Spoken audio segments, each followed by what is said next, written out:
Bonjour à toutes et tous, bienvenue dans les coulisses du Grand Lyon. Mon invité Lucas Gervraud, bonjour. Bonjour Raphaël. Alors vous faites partie du collectif Dernière Rénovation. On a découvert votre visage la semaine dernière à l'occasion d'une opération sur le périphérique lyonnais. D'abord pour commencer, qui êtes-vous et quelles sont vos motivations?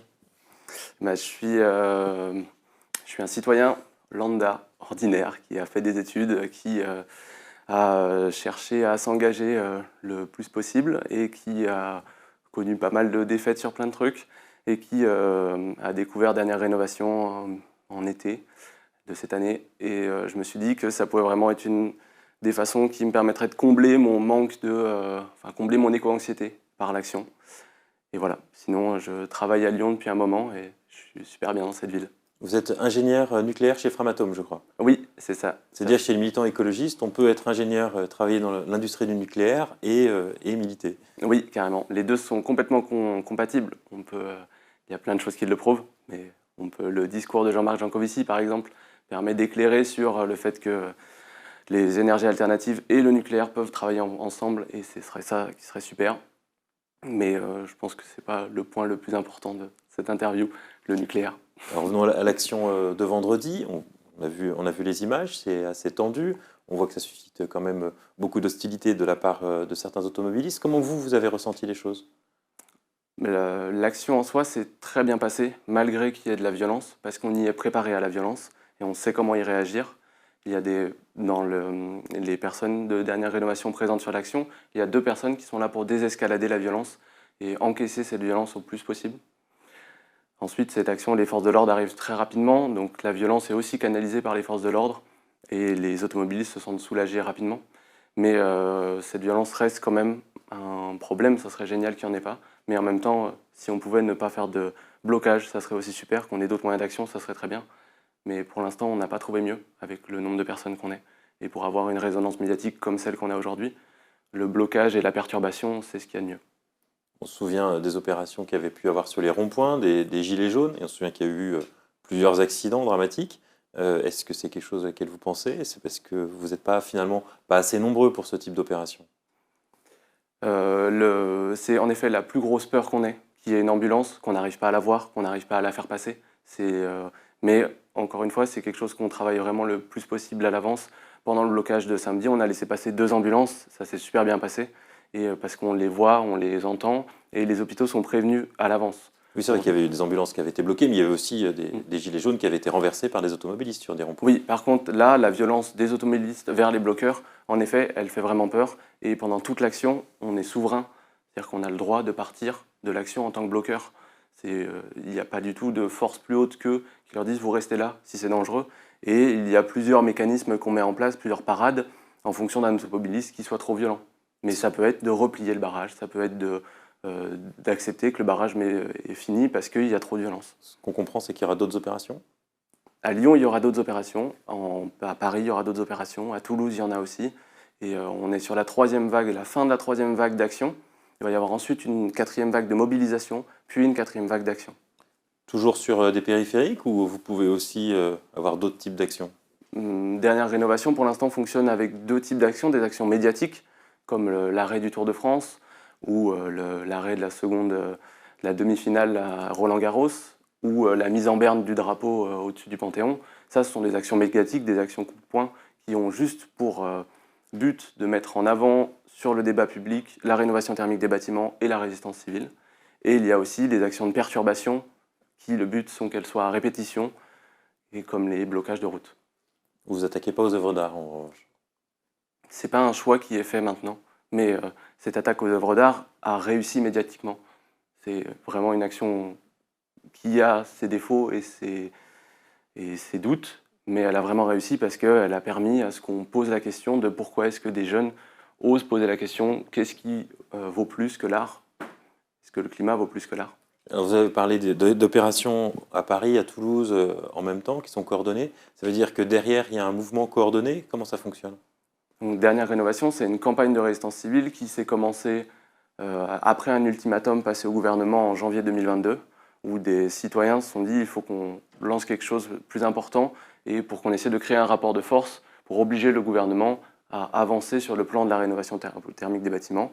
Et ça, ils ont créé leur campagne qui s'inscrit dans le temps. Elle a commencé en janvier 2022, elle finira en juin 2023. Elle est découpée en 4 vagues d'actions.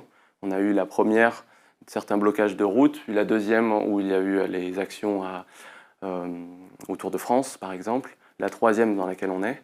Et comment est-ce que ça s'organise? Ce sont des cercles de travail qui définissent quelles vont être les prochaines actions, comment est-ce qu'on met en place des équipes de mobilisation dans des villes autres que Paris, qui est déjà bien en place, comment est-ce qu'on fait pour travailler ensemble avec les autres mouvements de résistance civile qu'il y a en Europe. Par exemple, vous citiez tout à l'heure Just Stop Oil et la peinture sur les mimosas de Van Gogh. Ce sont aussi des actions et des mouvements de désobéissance civile qui sont coordonnés. Pourquoi vous axez particulièrement sur les questions de la rénovation énergétique des bâtiments? C'est la campagne de dernière rénovation qui se structure autour de cette demande, parce que la demande de rénover le parc français d'ici 2040, sur le point de vue énergétique, c'est une des mesures phares de la Convention citoyenne pour le climat, c'est une mesure phare qu'il y a dans le GIEC, dans le 3e rapport du GIEC. Ce sont une demande ultra consensuelle qui est sociale et qui fait avancer sur le plan de la résistance. Et qui fait déjà partie des engagements pris par la France dans le cadre de la COP27. Oui, mais la France, il faut le rappeler, a été jugée 2 fois par ses propres tribunaux pour inaction climatique. Les engagements que la France fait, on est sur la France rénove 1 million de bâtiments par année, alors que pour aller respecter les accords de Paris, c'est 7 millions. C'est 7 fois plus de bâtiments qu'il faudrait rénover. En France, il y a 12 millions de personnes qui sont en situation de précarité énergétique. C'est-à-dire un Français sur 5. Je crois qu'on est plutôt à 200 000 par an pour l'instant, et effectivement, vous demandiez à passer à 1 million par an, c'était ça? Parce qu'on est à 4 à 5 millions de bâtiments, de maisons individuelles qui seraient à rénover en France d'ici 2040. Ok. Et il y a eu un débat à l'Assemblée nationale récemment, avec l'opposition qui souhaitait un amendement de 12 milliards pour financer justement ces rénovations thermiques. Oui. Le gouvernement a opposé le fait qu'il y avait déjà beaucoup d'argent qui était dépensé dans la rénovation, 7 milliards l'année dernière, et que la Cour des comptes avait estimé que le dispositif n'était pas efficace et qu'aujourd'hui l'urgence n'était pas forcément de nouveaux crédits, mais surtout de structurer des filières capables de faire des rénovations énergétiques vraiment efficaces. Oui. Est-ce que c'est pas ça la priorité?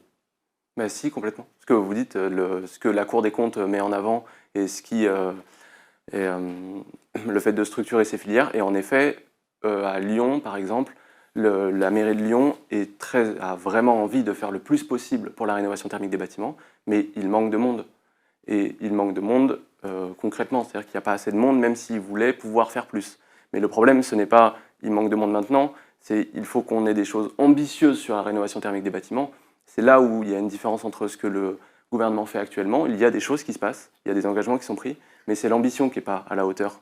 Qui n'est pas à la hauteur de l'enjeu du réchauffement climatique, l'enjeu mis en avant par le dernier rapport du GIEC, où on a 2 à 3 ans pour mettre des politiques contre le réchauffement climatique ou le dérèglement climatique de manière le plus ambitieuse possible pour activer les leviers qu'on a encore maintenant et qui seront de moins en moins disponibles dans les années à venir.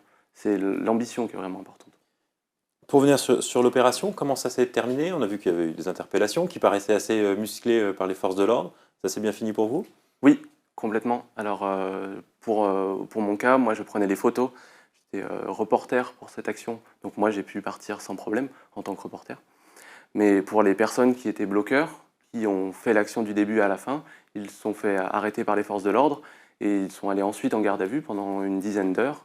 Et à leur retour, on les a retrouvés avec le sourire. Ils nous ont dit que les forces de l'ordre avaient été super professionnelles, qu'ils avaient été à l'écoute et que ça s'était très bien passé. Ensuite, on a passé beaucoup de temps ensemble pour faire un débrief émotionnel de toute cette action. Et ce qu'il en ressort, c'est que humainement, ça s'est très bien passé. Les 10 personnes qui ont participé se sont retrouvées complètement alignées avec leur principe de vie en faisant cette action, en se mettant enfin assis sur la route pour dire on revendique, on veut que ça avance et je suis prêt à être poursuivi par la justice, à encaisser les violences des automobilistes parce que je sais que face à l'urgence, il faut que je fasse quelque chose et je veux pouvoir dire à mes enfants ou à des enfants dans 10 ans quand ils me poseront la question de « Qu'est-ce que tu as fait, toi, quand tu savais que c'était la merde ?» Eh ben, je veux pouvoir leur dire, et ils voulaient pouvoir leur dire, bah, on a fait le mieux qu'on pouvait au moment. Vous craignez des poursuites judiciaires ou finalement vous les souhaitez parce que ce sera l'occasion d'avoir une tribune supplémentaire? Non, on part en étant complètement d'accord avec le fait d'aller en garde à vue. Et en plus de ça, s'il y a des poursuites judiciaires, c'est en effet une très bonne tribune pour montrer que la désobéissance civile non violente est une façon de faire pour mettre un rapport de force et pour montrer que l'inaction climatique du gouvernement pose problème et tue des personnes en France. Par exemple, aujourd'hui, c'est la journée de la précarité énergétique. Et on sait, d'après l'INSEE, que la précarité énergétique est un enjeu aussi important pour la santé publique. Le fait d'avoir des logements mal isolés, avec de l'humidité, sans ventilation, c'est un problème de santé publique en plus. On a compris que vous n'alliez pas vous arrêter. Lucas Gervraud, je vous remercie et puis moi je vous dis à demain pour une nouvelle émission des coulisses du Grand Lyon.